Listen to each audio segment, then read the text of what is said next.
بسم الله الرحمن الرحيم. الحمد لله وكفى وسلام على عباده الذين اصطفى، أما بعد، فأعوذ بالله من الشيطان الرجيم. بسم الله الرحمن الرحيم.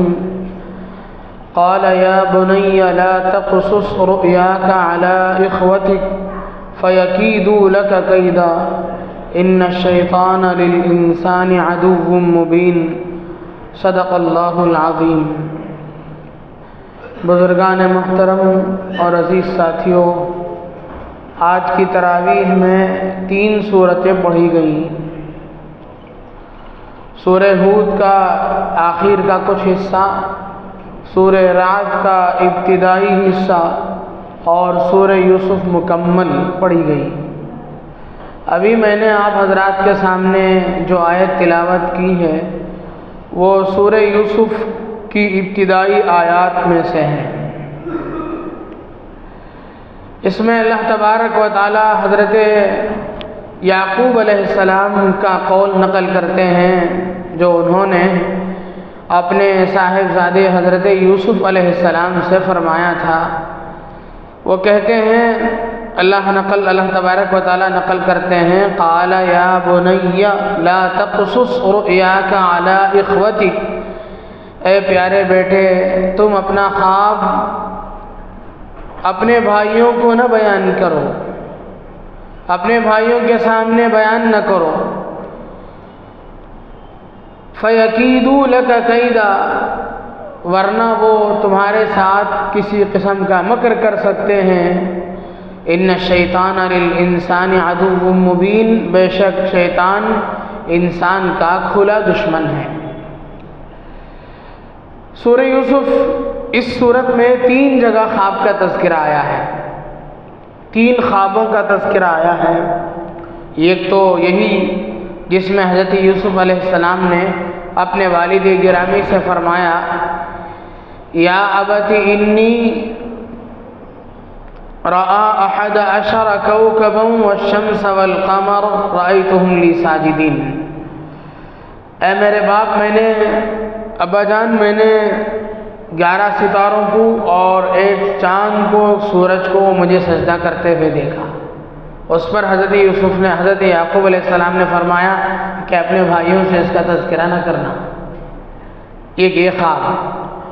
دوسرا خواب، حضرت یوسف علیہ السلام جب قید خانے میں داخل کیے گئے تو ان کے ساتھ 2 نوجوان قیدی اور داخل ہوئے جن کا تذکرہ آگے چل کر ہے. وَدَخَلَ مَعَهُ السِّجْنَ فَتَيَانِ، ان کے ساتھ 2 نوجوان قید خانے میں داخل ہوئے. ان کے خواب کا تذکرہ ہے. وَدَخَلَ مَعَهُ السِّجْنَ فَتَيَانِ قَالَ أَحَدُهُمَا إِنِّي أَرَانِي أَعْصِرُ خَمْرًا وَقَالَ الْآخَرُ إِنِّي أَرَانِي فَوْقَ رَأْسِي خُبْزًا تَأْكُلُ الطَّيْرُ مِنْهُ نَبِّئْنَا بِتَأْوِيلِهِ. ایک نے کہا کہ میں دیکھتا ہوں کہ میں اپنے آقا کے لیے شراب نچوڑ رہا ہوں، اور ایک نے کہا کہ میں نے خواب میں دیکھا کہ میرے سر پہ روٹی ہے اور پرندے آ رہے ہیں اور اسے نوچ کر کے کھا رہے ہیں. اس کے بعد حضرت یوسف نے اس کی تعبیر بتلائی اور پھر ان کے ساتھ جیسا بتلایا ویسا ہی ہو گیا. یہ دوسرے خواب ہے، تفصیلات میں مجھے اصل میرا وہ موضوع نہیں ہے. تیسرا خواب جو بیان اسی صورت میں ہے وہ حضرت مصر کے بادشاہ کا ہے. وقال الملک انی ارا 7 بقرات سمان یأکلہن 7 عجاف. مصر کا جو بادشاہ ہے وہ خواب میں دیکھتا ہے، وہ ایک خواب دیکھتا ہے، اس کی تعبیر پوچھتا ہے، ایھا الملأ افتونی فی رؤیای ان کنتم للرؤیا تعبرون. اے میری قریبی جماعت کے لوگوں، میرے ساتھ رہنے والوں، میرے حواریوں، مجھے میرے خواب کی تعبیر بتلاؤ، میں نے خواب دیکھی ہے. ان لوگوں نے کہا غاث و احلام، یہ ایسے ہی پراگندہ خواب ہے. تو یہ 3 خوابوں کا اس صورت میں تذکرہ ہے، تو میں نے مناسب سمجھا کہ آج خواب کی شرعی حیثیت کیا ہے وہ بتاؤں. خواب کسے کہتے ہیں؟ آدمی جس طریقے سے جاگتے ہوئے بیٹھ کر کے تصور میں خیالی پلاؤ پکاتا ہے، تصور میں بیٹھ کر کے کچھ نہ کچھ سوچتا رہتا ہے، اسی کی ایک شکل ہے آدمی نیند کی حالت میں، حالت نوم میں اس کے خیالات، اس کے دماغ میں جو خیالات آتے ہیں اسی کا نام خواب ہے۔ اسے خیال کہتے ہیں، اسے خواب کہتے ہیں، اسی لیے کہا جاتا ہے دونوں کو ملا کر کے میرے خواب و خیال میں بھی نہیں تھا کہ ایسا ہوگا۔ خواب اور خیال دونوں تقریباً ایک ہی چیزیں ہیں، لیکن شریعت میں اس کی کچھ نہ کچھ حیثیت ہے۔ قرآن اور حدیث کی روشنی میں خواب کو 3 حصوں میں تقسیم کیا گیا ہے۔ پہلا خواب کی پہلی قسم جسے اضغاث و احلام کہا جاتا ہے، یعنی دن بھر آدمی جو چیزیں دیکھتا ہے، جو بولتا ہے، کاروبار کرتا ہے، ادھر ادھر کی باتیں کرتا ہے، وہ ساری چیزیں اس کے ذہن میں مرتسم ہو جاتی ہیں، بیٹھ جاتی ہیں۔ رات کو جب وہ سوتا ہے تو وہی چیزیں اسے متشکل ہو جاتی ہیں، وہی انہی چیزوں کی شکلیں اسے نظر آتی ہیں۔ اسے کہیں گے پراگندہ خواب، یعنی ایسے ہی خیالی خواب، اس کی کوئی حیثیت نہیں ہے۔ خواب کی ایک دوسری قسم ہے جسے شیطانی خواب کہا گیا حدیث میں۔ آدمی کوئی ڈراؤنا خواب دیکھے، تو حدیث میں اللہ کے نبی صلی اللہ علیہ وسلم نے فرمایا کہ یہ شیطان کی طرف سے ہے۔ کیا کرنا چاہیے اس پر؟ 5 کام کرنا چاہیے، 1 کام نہیں کرنا چاہیے۔ 5 کام کرنے کے کیا ہیں؟ آدمی کوئی برا خواب دیکھے تو سب سے پہلے یہ کام کرے، نمبر 1 بائیں جانب کو تھتکارے 3 مرتبہ۔ نمبر 2 دائیں کروٹ بدل لے، دائیں کروٹ ہو جائے۔ نمبر 3 شیطان سے اور اس برے خواب سے اللہ کی پناہ مانگے اور اللہ سے خیر کی دعا مانگے۔ حدیث کی کتابوں میں ایک مشہور دعا نقل کی گئی ہے، اعوذ بکلمات اللہ التامات من غضبہ وعقابہ وشر عبادہ ومن ہمزات الشیاطین وان یحضرون۔ یہ دعا برے خواب پڑھی جانے والی یہ دعا مشہور دعا ہے، تو یہ دعا پڑھ لے۔ 3 کام ہو گئے، پہلا کام دھتکارنا، دوسرا کروٹ بدلنا، تیسرا یہ دعا پڑھنا۔ چوتھا کام آیت الکرسی 3 مرتبہ پڑھ لے، اگر ہمت ہو 3 مرتبہ آیت الکرسی پڑھ لے۔ یہ حدیث سے ثابت نہیں ہے، یہ بڑوں کے تجربے سے یہ چیز ثابت ہے کہ آدمی 3 مرتبہ آیت الکرسی پڑھنے سے اس کے مضر اثرات سے بچ جاتا ہے۔ 4 ہو گئے۔ 5واں کام 2 رکعت نماز پڑھے، اللہ سے خواب میں جو چیزیں بری نظر آئیں اس سے اللہ سے پناہ مانگے۔ یہ حدیث سے ثابت ہے۔ حافظ ابن حجر عسقلانی رحمۃ اللہ علیہ نے لکھا ہے کہ آیت الکرسی کو 3 مرتبہ جو پڑھنے کے کہا گیا وہ اسی نماز میں پڑھ لے، ایک ہی کام ہو جائے گا۔ خیر، یہ اس طرح کے برے خواب کا پڑھنا یہ بھی ثابت ہے۔ ایک صحابی نبی علیہ السلام کے پاس ایک صحابی دوڑتے ہوئے آئے، دیہات کے رہنے والے تھے۔ انہوں نے کہا یا رسول اللہ بہت پریشانی ہوئی رات، میں نے خواب میں دیکھا کہ میرا سر کاٹ دیا گیا ہے اور میں سر کے پیچھے بھاگ رہا ہوں اور بہت پریشان ہو رہا تھا میں۔ اللہ کے رسول صلی اللہ علیہ وسلم کو ہنسی آ گئی۔ روایات میں ہے کہ آپ ہنسنے لگے اس کے خواب کو سن کر کے اور فرمایا کہ تم لوگ شیطان تم سے جو کھیلتا ہے اس کا تذکرہ باہر کیوں کرتے ہو؟ تو یہ شیطانی حرکتیں ہیں۔ شیطان اس طریقے سے ڈراؤنے خواب انسانوں کو، چونکہ شیطان انسان کا کھلا ہوا دشمن ہے، ازلی دشمن ہے، ہمیشہ کا دشمن ہے، وہ کسی نہ کسی طرح سے انسان کو پریشان کرنا ہی چاہے گا، اسی کی کارستانیاں ہی ہے، تو یہ شیطانی حرکت ہے۔ ایک کام جو نہیں کرنے کا ہے برے خواب دیکھ کر کے، وہ یہ ہے کہ ہم اپنے برے خواب کو کسی سے بیان نہ کریں۔ کوئی بھی غلط خواب آپ نے دیکھ لیا، اسے بیان کرنے کا نہیں۔ حدیث پاک میں اللہ کے نبی صلی اللہ علیہ وسلم نے فرمایا کہ آدمی خواب دیکھتا ہے، خواب دیکھتا ہے تو اس کی خواب کی جو تعبیر ہوتی ہے، یعنی خواب میں جو دیکھا ہے وہ ویسا ہی واقع ہونا، اسے کہتے ہیں تعبیر، اس کا واقع ہونا، حقیقت میں وہ واقع ہونا، اسے کہتے ہیں تعبیر یا اس کا خلاصہ۔ یعنی وہ خواب اس نے جو دیکھا ہے وہ حقیقت میں تب بدلتی ہے جب وہ کسی کے پاس سناتا ہے۔ حدیث پاک میں ہے کہ اس کے خواب کی تعبیر جو ہے، اس کی خواب جو ہے معلق رہتی ہے۔ حدیث پاک میں ہے اللہ کے نبی صلی اللہ علیہ وسلم نے فرمایا کہ خواب بندہ مومن جو دیکھتا ہے وہ اس کے پرندے کے پیر میں گویا لٹکی رہتی ہے۔ پرندے کے پیر میں رہنا یہ ایک محاورہ ہے، حقیقت میں کسی پرندے کے پیر میں لٹکا وہ نہیں رہتا، عرب کا ایک محاورہ ہے، یعنی اسے کوئی ثبات نہیں رہتا، وہ ادھر ادھر معلق رہتا ہے۔ جس کے پاس سننے والے نے اس کے سلسلے میں جیسا فیصلہ سنایا ویسے ہی واقع ہو جائے گا۔ اسی لیے کہا جاتا ہے کہ خواب کو دو آدمیوں میں سے کسی کے پاس کہنا چاہیے، یہ جو خواب کی تعبیر جانتا ہو یا خواب کی اچھی تعویل کر سکتا ہو ایک، دوسرا جو تمہارا خیر خواہ ہو۔ اسی صورت میں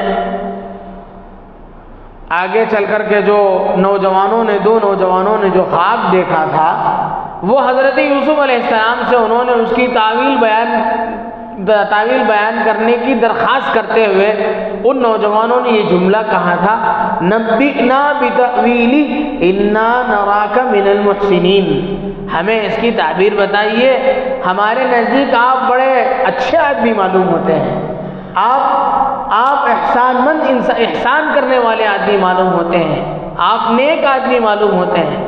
مطلب یہ ہے کہ اپنا خواب ایسے آدمی کے پاس سنایا جائے جو ہمارا خیر خواہ ہو۔ ہم کسی کے پاس ایرے غیرے کے پاس سنائیں گے، اس کے دماغ میں ہمارے خلاف کوئی بات رہے گی، وہ ہمارے خلاف سوچتا رہے گا، وہ کچھ بھی بول دے گا، اور حدیث کے مطابق وہ جو بولے گا وہ واقع ہو جائے گی، پھر ہمیں ہی پریشانی ہوگی۔ تو یہ دوسری قسم ہو گئی خواب کی۔ خواب کی تیسری قسم کیا ہے؟ وہ اسے کہتے ہیں رؤیا صالحہ، سچے خواب۔ حدیث پاک میں اللہ کے نبی صلی اللہ علیہ وسلم نے فرمایا کہ سچے خواب نبوت کے علوم کا 46واں حصہ ہے، یعنی سچے خواب کی شریعت میں کچھ نہ کچھ حیثیت ہے، شریعت میں سچے خواب کی حیثیت ہے۔ سچا خواب کسے کہیں گے؟ حدیث پاک میں اللہ کے نبی صلی اللہ علیہ وسلم نے فرمایا اصدقہم رؤیا اصدقہم حدیثا، زیادہ سچا خواب اس آدمی کا ہوگا جو زیادہ سچا انسان ہوگا۔ جھوٹے انسان کے خواب کا کوئی اعتبار نہیں، اس کا مطلب یہ ہوا جھوٹے انسان کے خواب کا کوئی اعتبار نہیں۔ سچے آدمی نے کوئی خواب دیکھا تو وہ اس کی سچائی میں وہ صحیح اور سچا خواب ہوتا ہے۔ اب سچا خواب کب نظر آتا ہے، کیسے مواقع میں نظر آتا ہے سچا خواب؟ تو اس لائن سے تجربہ رکھنے والوں نے لکھا ہے کہ آدمی باوضو سوئے، سچی باتیں کرے، پہلی بات سچا ہو آدمی، دوسری بات وضو کی حالت میں سوئے، تیسرا کام یہ ہے کہ دائیں کروٹ لیٹ کر کے سوئے، اور چوتھا کام کچھ صورتیں بتلائی گئیں، سورہ والشمس، سورہ واللیل، سورہ والتین، اور آخر کی تین کل، سورہ اخلاص، سورہ فلق اور سورہ ناس، ان صورتوں کو پڑھ کر کے سوئے۔ اگر اس کے بعد کوئی خواب نظر آئے گا تو پھر وہ اللہ کی ذات سے امید ہے کہ وہ سچا خواب ہوگا۔ اور حدیث میں سچا خواب کب نظر آتا ہے، اس سلسلے میں ایک بات یہ بھی بتلائی گئی ہے کہ اصدق الرؤیا بالاسحار، عام طور پر سچے خواب وہ ہوتے ہیں، وہ خواب سچے ہوتے ہیں جو سحر کے موقع پر دیکھے جاتے ہیں، دیر رات میں، صبح کے قریب، صبح صادق سے قریب جو تہجد کا وقت ہے، اس وقت میں دیکھے گئے خواب عام طور سے سچے ہوتے ہیں۔ اس لیے بیٹھے بیٹھے اونگتے ہوئے کچھ چیزوں کو دیکھ لینا اور اس سے لے کر کے کوئی فیصلہ کر لینا، یہ سچے خواب کی یہ سب چیزیں سچی، یہ سب خواب سچے نہیں ہو سکتے ہیں۔ تو سچے خواب کی یہ کچھ چیزیں ہیں۔ نبی علیہ الصلوۃ والسلام بھی خواب دیکھا کرتے تھے اور اپنے صحابہ سے اس کا تذکرہ کیا کرتے تھے۔ حدیث میں ہے اللہ کے نبی صلی اللہ علیہ وسلم نے ایک مرتبہ خواب دیکھا، آپ نے خواب میں دیکھا، آپ کو خواب پڑھتے تھے، آپ نے ایک مرتبہ خواب میں دیکھا کہ آپ کو ایک دودھ کا پیالہ پیش کیا گیا، آپ نے اس دودھ کے پیالے کو پیا اور اس میں سے اتنا سیر ہو کر کے پیا، آپ پیتے رہے۔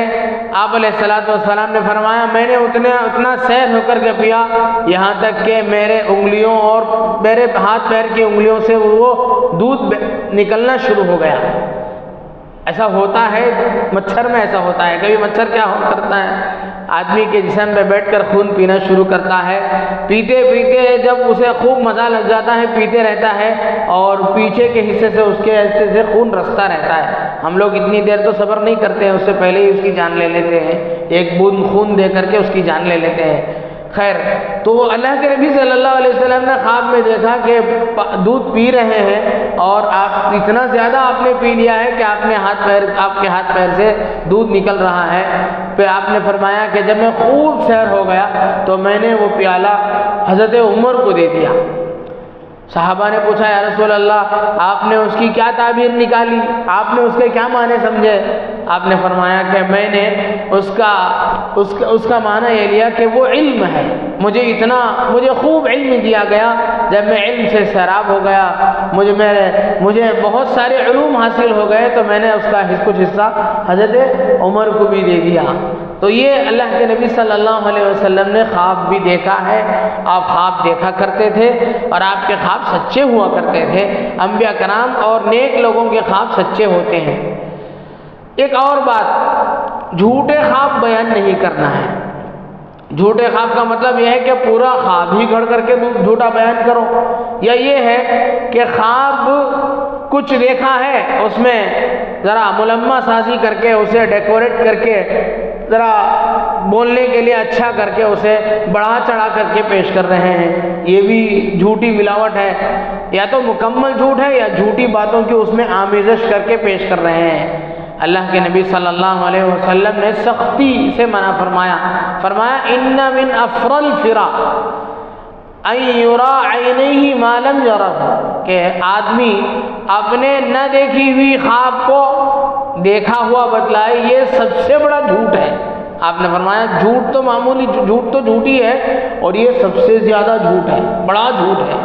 اس لیے اس سے ہمیں بچنے کی ضرورت ہے کہ ہم جھوٹے خواب بیان نہ کریں اور جھوٹے خوابوں کی دنیا کے پیچھے پڑنا نہیں چاہیے۔ عام طور سے مستورات پڑتی ہیں، عورتیں زیادہ خواب دیکھتی ہیں اور اسی کا تذکرہ کرتے ہیں۔ ہم حقیقت کی دنیا والے ہیں، ہمیں حقیقت میں پڑھنے کی ضرورت ہے۔ خوابوں کے پیچھے پڑنا اور اس سے لے کر کے پریشان ہو جانا بھی ہم نے سنا کہ یہ پریشان کن خواب جب نظر آتے ہیں تو ہمیں کرنا کیا ہے، یہ کام کر لینا چاہیے۔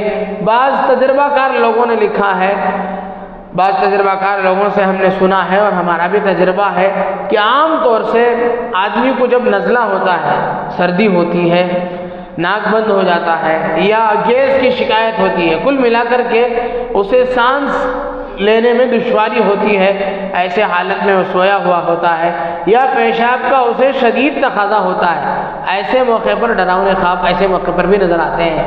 یہ کاہے کے لیے؟ یہ آدمی کو نیند سے بیدار کرنے کے لیے کہ بھائی اٹھ جا، ابھی تیرے سے وہ جو پیشاب کا وفور ہے، شدت ہے، وہ برداشت ہونے کا نہیں، یا اتنی دیر ناک اور سانس تیری لینے میں ایسا ہی تو سانس لینے میں رکاوٹ باقی رہی تو تجھے جان کا خطرہ ہے، یعنی آدمی اس کے بعد پریشان ہو کر کے اٹھتا ہے۔